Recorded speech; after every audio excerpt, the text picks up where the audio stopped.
Hina madam एक चट्टान है और चट्टान को रोका नहीं जा सकता है। टिकटवा मिलेगा नहीं, तबे ना। टिकट क्या होता है? टिकट क्या होता है महाराज? टिकट कोई माने होता है?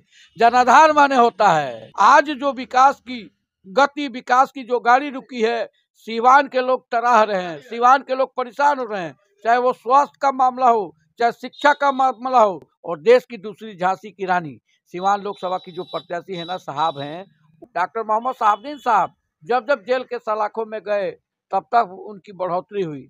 और सीवान के धरती पुत्र और देश के दूसरे गांधी और सीवान के विकास पुत्र डॉक्टर मोहम्मद शहाबुद्दीन साहब ने जो अपने लोगों के बीच में ईमानदारी से मोहब्बत का जो ज्योति जलाया था, जो विकास की ज्योति जलाई, उसी लोकसभा चुनाव में बस कुछ ही महीने महज बच गए हैं और लोकसभा चुनाव को लेकर के पूरे देश में एक जो राजनीतिक सुगबुगाहट प्रारंभ हुई है, उसकी खनक जो है शहर से लेकर के और गांव तक पहुंचने लगी है। तमाम लोग सोच रहे हैं कि इस बार केंद्र में किसकी सरकार बनेगी और कौन सीवान से सांसद बनेगा।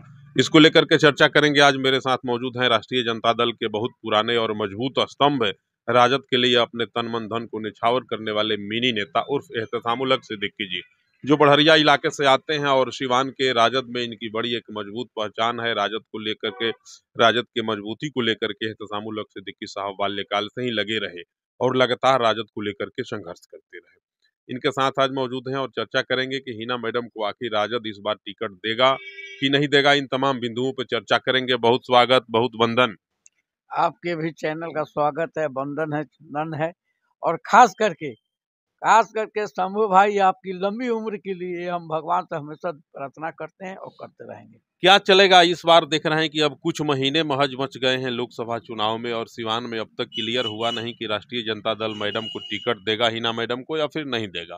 क्या चल रहा है आज? देखिए, हम बराबर कहते हैं कि जो मजबूत होता है, जिसके पास ताकत होती है, जिसके पास क्षमता होता है, जिसके पास जनाधार होता है, जिसके पास शक्ति होती है, उसको टिकट की जरूरत नहीं पड़ती है। कौन टिकट देता है, कौन टिकट नहीं देता है, कौन आएगा नहीं आएगा, ये भविष्य बताएगा। मैडम जो है, जो युवाओं के स्वाभिमान है, युवाओं की आवाज़ है, महिलाओं की, बेबस की, कमजोर की, शोषित की आवाज़ है। और देश की दूसरी झांसी की रानी सीवान लोकसभा की जो प्रत्याशी है ना साहब हैं, वो अपने आप में इतना ना मजबूत हैं, इतना ना ताकतवर हैं, इतना ना शक्तिशाली हैं। और यदि उसका कारण है कि जो पूरे देश की जनता है, पूरे राज्य की जनता है, पूरे बिहार की जनता है, पूरे सीवान की जनता है, पूरे कमिश्नरी की जनता है, अपार प्रेम और मोहब्बत उनसे करती है, उनके परिवार से करती है, उनके पुत्र व आइकन ओसामा साहब से करती है। और ये सब कुछ हमारे जो युवाओं के हृदय के सम्राट थे, जन जन की आवाज थे, बेजुबानों के जुबान थे, शेरे हिंदुस्तान थे और सीवान के धरती पुत्र और देश के दूसरे गांधी और सीवान के विकास पुत्र डॉक्टर मोहम्मद शहाबुद्दीन साहब ने जो अपने लोगों के बीच में ईमानदारी से मोहब्बत का जो ज्योति जलाया था, जो विकास की ज्योति जलाई, उसी का देन है कि आज उस परिवार को लोग सरे आंखों पे बैठाने के लिए तैयार है। तो क्या लगता है राजद इस बार टिकट देगा कि नहीं देगा, ये हम पूछ रहे हैं आपसे। हमने कहा ना कि राजद हो चाहे कोई हो, जब वो अपने आप में मजबूत है तो टिकट तो बात की बात है। जिसको अपना मुस्तकबिल बनाना होगा, जिसको अपनी राजनीतिक उदय कराना होगा, जिसको अपने दल को मजबूत करना होगा, वो निश्चित रूप से हिना साहब के पास आएगा और सिंबल लेकर। आने के लिए तो चिराग पासवान भी हिना साहब के पास आए। देखिए, जो मजबूत होता है उसके पास जितनी भी पॉलिटिकल पार्टियां होती है सब आती हैं। ये जो मजबूत होता है, दरिया किसी के पास नहीं जाती है, दरिया के पास लोग जाते हैं। समंदर किसी के पास नहीं जाता है, समंदर के पास लोग पिछले दिनों ओसामा साहब जब जेल से बाहर निकले तो इतनी बेतहाशा भीड़ थी, कहा जा रहा था कि शहाबुद्दीन साहब के स्वागत के लिए भी उतनी भीड़ कभी नहीं। देखिए, ओसामा साहब यूथ हैं, नौजवान हैं और नौजवान पूरे देश का, पूरे बिहार का आज अपना भविष्य ओसामा साहब को देख रहा है। और अगर युवाओं की कोई आवाज़, उनके खेल की आवाज़, उनके स्वास्थ्य के लिए, उनके शिक्षा के लिए, उनके क्या नाम है, विकास की अगर कोई बात आज उठाने वाला अगर व्यक्ति है तो उसमें यूथ देख रहा है कि ओसामा साहब हैं। यही कारण था कि ओसामा साहब, डॉक्टर मोहम्मद शहाबुद्दीन साहब जब जब जेल के सलाखों में गए तब तक उनकी बढ़ोतरी हुई। आज हमारे ओसामा साहब जेल के सलाखों से आए हैं। आज वो सिर्फ राज्य के ही नेता नहीं, आज पूरे देश और पूरे दुनिया के वो नेता बन चुके हैं।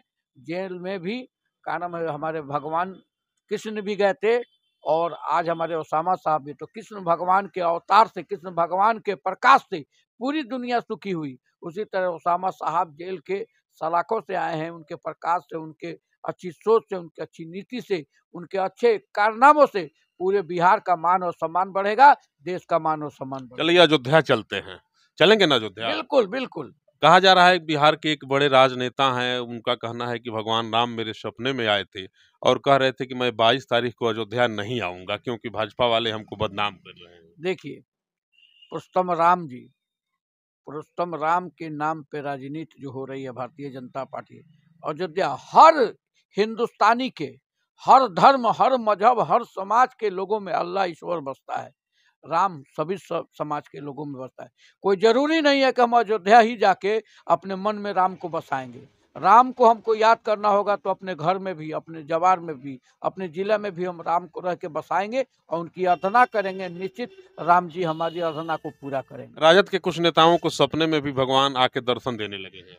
राजद हो या कोई भी पॉलिटिकल पार्टी, सच्चे मन से अगर राम की आराधना करेगा, भगवान की आराधना आपको लगता है कि तेज प्रताप के सपने में भगवान आए होंगे? ये तो वो जानते हैं।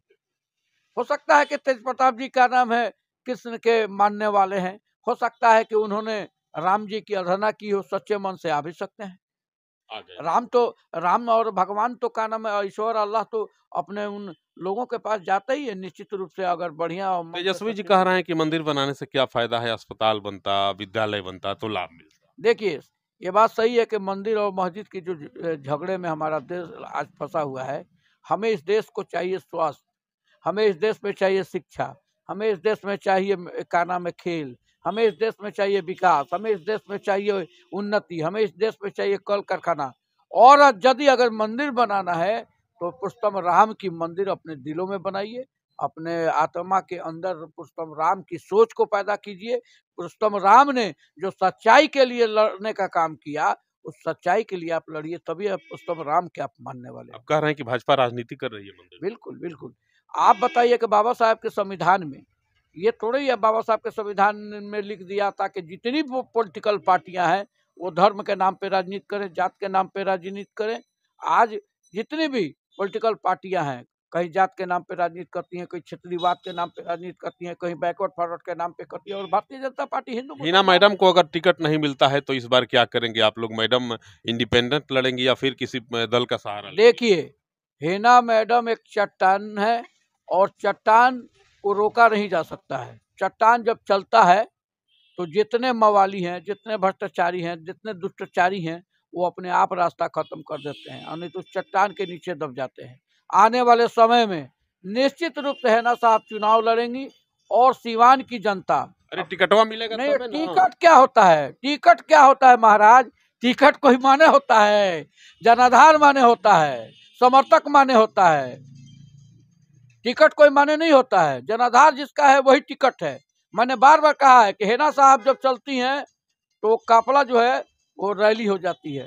हिना साहब जहाँ थम जाती हैं, रुक जाती हैं, वो सभा हो जाती है और बोल देती हैं तो जनसभा हो जाती है। तो हिना साहब खुद अपने आप में एक चट्टान है, एक ताकत है, एक रैली है। तो हिना साहब को टिकट की क्या जरूरत है? टिकट जिसको अपना वजूद बचाना होगा वो लेकर आएगा।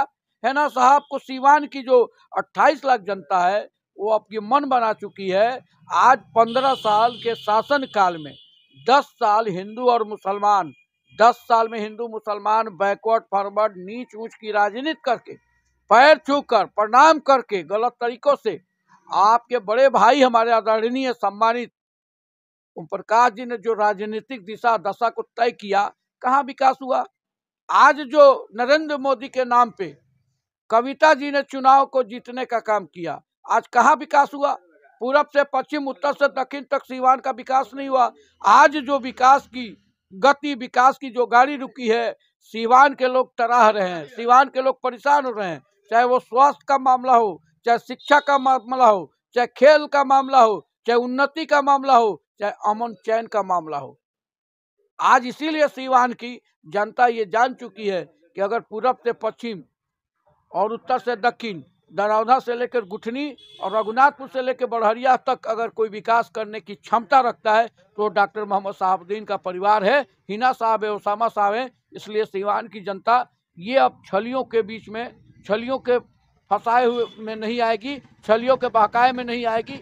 आपकी सिवान की जनता जात और धर्म और समाज से उठ के हिना साहब को ये तो सामुलक सिद्दीकी साहब हैं, मिनी नेता के नाम से इन्हें जाना जाता है। बड़रिया क्षेत्र से आते हैं और सिवान राष्ट्रीय जनता दल के बड़े कद्दावर नेता हैं। इनका कहना है कि किसी भी परिस्थिति में मैडम चुनाव लड़ेंगी हिना मैडम और लोकसभा जाएंगी। बहरहाल आप मुझे मेरे पेज पे मिनी नेताजी के साथ देख रहे थे। वीडियो को ज्यादा से ज्यादा शेयर, लाइक और कमेंट करेंगे। नमस्कार।